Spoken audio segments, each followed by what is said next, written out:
Y ahora, en estado de situación, la opinión de Neri Pinato.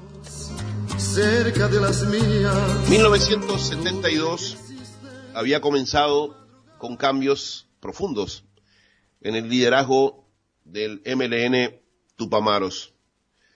Y entre otras cosas, con el segundo escape de la cárcel de Punta Carretas, en donde estaban la mayoría de sus dirigentes y militantes más duros. Con esto, el MLN se preparaba para dar, en lo que decían ellos, en su jerga interna, un salto cualitativo en la acción revolucionaria, en la acción sediciosa, que comienza el 14 de abril de 1972, en lo que fue la operación más sangrienta de este grupo sedicioso, y terminó siendo el día más sangriento del Uruguay moderno, que marcó para siempre su derrotero posterior. Este plan, elaborado por los Tupas, llevó el nombre de Plan Hipólito y fue dirigido por uno de sus dirigentes más duros, Alberto Candán Grajales, y básicamente consistía en una serie de asesinatos lisos y llanos contra operadores policiales, y quien terminó siendo el primer militar asesinado por los Tupamaros, porque ellos decían, por declaraciones que nunca tuvieron un asidero real, de un fotógrafo de apellido Bardesio de la policía de por entonces, que había sido secuestrado por el grupo sedicioso. Ese día, 14 de abril del 72, 51 años atrás, comenzó con el secuestro de 5 vehículos civiles y el despliegue de equipos de acción a bordo de cada uno para realizar los diferentes golpes en diferentes lugares, tanto de la capital como de la ciudad de Las Piedras. El primero ocurrió a eso de las 8 de la mañana, en el ya por entonces transitado cruce de la avenida Fructuoso Rivera y la calle Ponce. El blanco era el policía Óscar de Lega, uno de los 2 inspectores que habían sorprendido a los Tupamaros en el refugio de la calle Almería en Malvin. Los Tupas se bajaron de ese vehículo y acribillaron a De Lega, y de paso también liquidaron a su chofer, Carlos Leites. En, esa tremenda balacera también hirieron a un tercero que iba en el vehículo policial, el agente Sagunto Goñi, que no murió en el acto, pero sí murió tiempo después como consecuencia de esa balacera. Simultáneamente, otro escuadrón del MLN pasó por una parada de ómnibus en Las Piedras, donde el oficial naval Ernesto Moto esperaba su viaje al trabajo. Nunca llegó.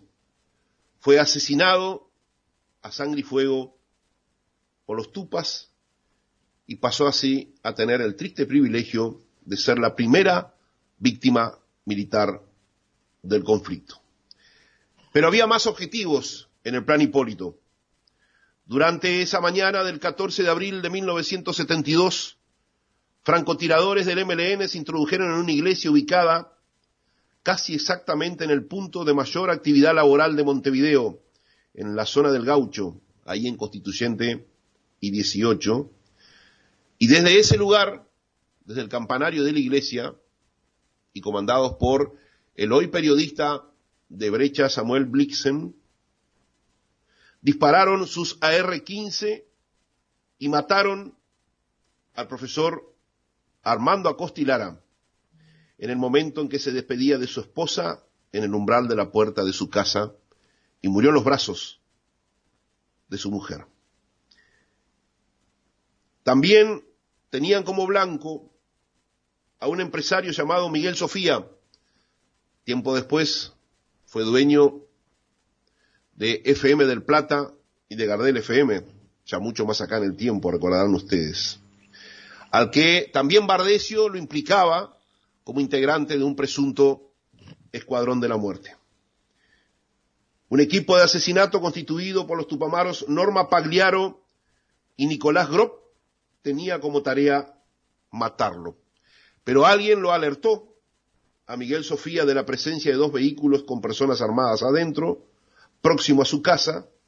Él, a su vez, llamó al alto mando policial Castiglioni, quien desplegó a sus hombres, interceptó a los tupamaros y los mató en el tiroteo resultante, dando como consecuencia el haber salvado la vida de Miguel Sofía, luego puesto por la justicia de venganza del MLN Tupamaros preso.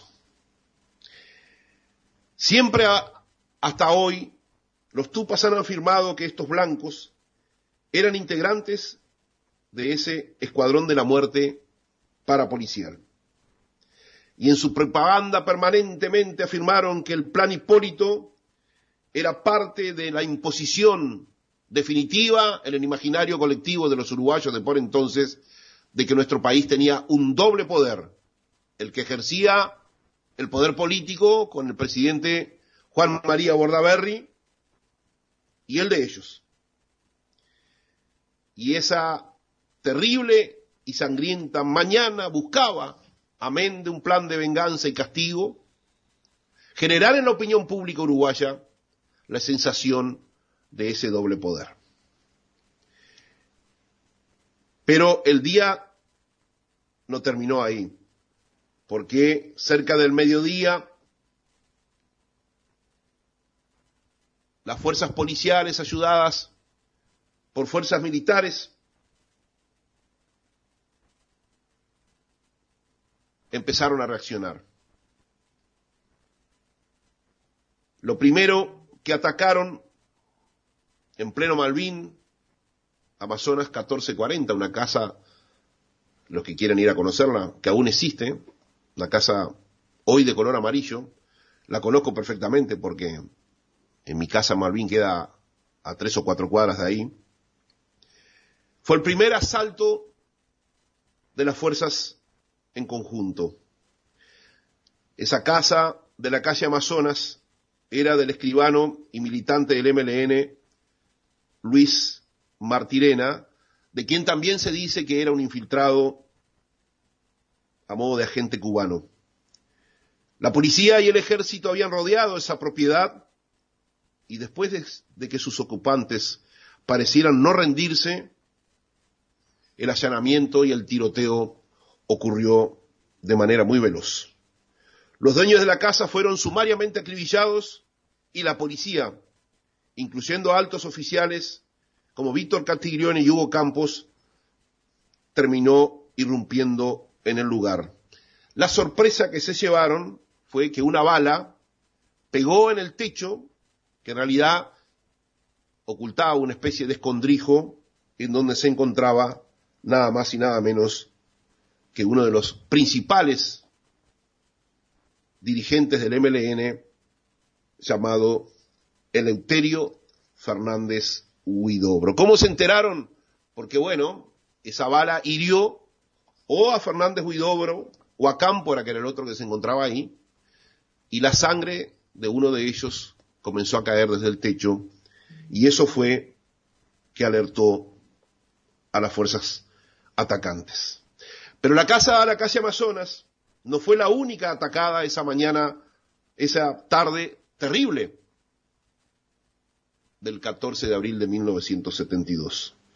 En una vivienda cercana, pero ya en el vecino barrio de Buceo, de la calle Pérez Gomar, también bajo vigilancia secreta durante mucho tiempo por las fuerzas policiales, había un grupo de tupamaros reunidos para discutir los hechos del día y seguir con las acciones.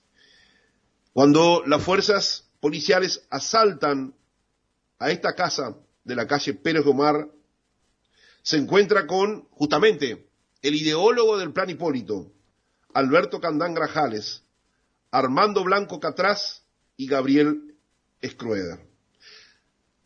Poco antes se había ido del lugar otro de los cabecillas de los Tupas, llamado Adolfo Wassen.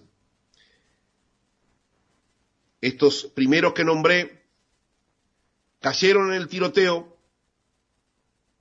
y el caso de Candán, ideólogo del Plan Hipólito, cayó empuñando una pistola Browning que el mismísimo Fidel Castro le había regalado.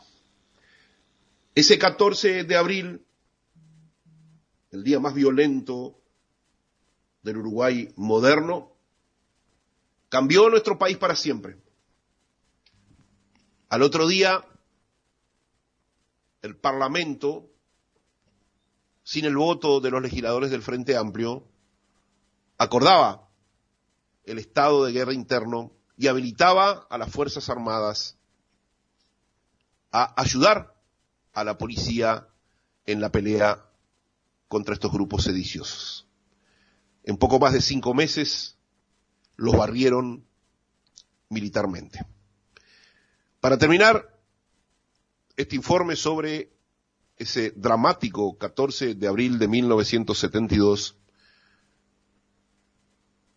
quiero ponerles un poco más el acento sobre los 5 compatriotas, 4 de las fuerzas policiales y, como les decía, el primer militar asesinados ese 5 de abril de 1972.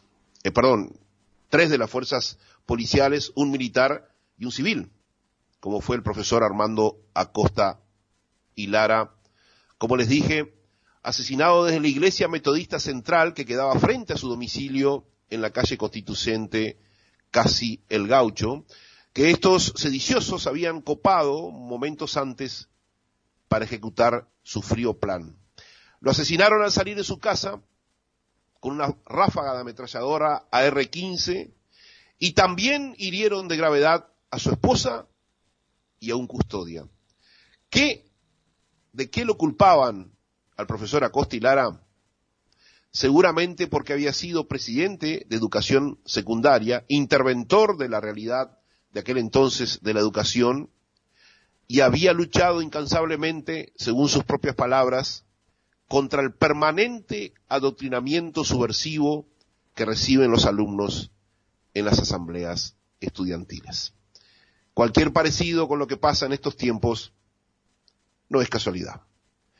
El capitán de corbeta Ernesto Moto, que como decía, tuvo el triste privilegio de haber sido el primer militar asesinado en este plomo, fue justamente asesinado en su ciudad de Las Piedras, acribillado desde una camioneta en marcha cuando se dirigía a una parada de ómnibus para volver a su trabajo en Montevideo. Su cuerpo presentó 8 impactos de bala y una de las primeras personas que lo vio muerto fue su propia madre, con la cual el capitán Ernesto Moto vivía en la ciudad de Las Piedras. Otro de los asesinados fue el subcomisario Óscar de Lega, en Ponce y Rivera, como les conté en la crónica histórica de ese día. ¿Cómo fue ese asesinato? 3 automóviles con tupamaros emboscaron al vehículo que trasladaba al subcomisario de Lega, que se dirigía a su trabajo en la jefatura, y fríamente lo acribillaron. Cuando el vehículo policial se detuvo, los tupamaros abrieron sus puertas y remataron de 2 disparos a De Lega, que estaba oqueando, y a Leites, el conductor. Pero había un tercero, sentado atrás, el agente Sagunto Goñi, que también fue acribillado, pero que no murió en el acto. Los asesinos sí lo creyeron muerto, y fue el único de los 3 que no fue rematado. En el hospital militar lo atendieron, pero en su convalecencia su estado se complicó y finalmente falleció. Y el otro asesinado en esa dramática mañana del 14 de abril de 1972, fue el agente Carlos Leite, como les decía, que era el conductor del vehículo que llevaba al subcomisario Óscar de Lega a su trabajo en la jefatura de policías. El total de muertos por la hazaña sediciosa y por la retaliación policial ese día alcanzaron las 12 personas y con su sangre cambiaron el Uruguay para siempre. Hay muertos y muertos. Hay muertos que no se olvidan y hay aún vivos que ya están muertos para siempre. Y esto es estado de situación.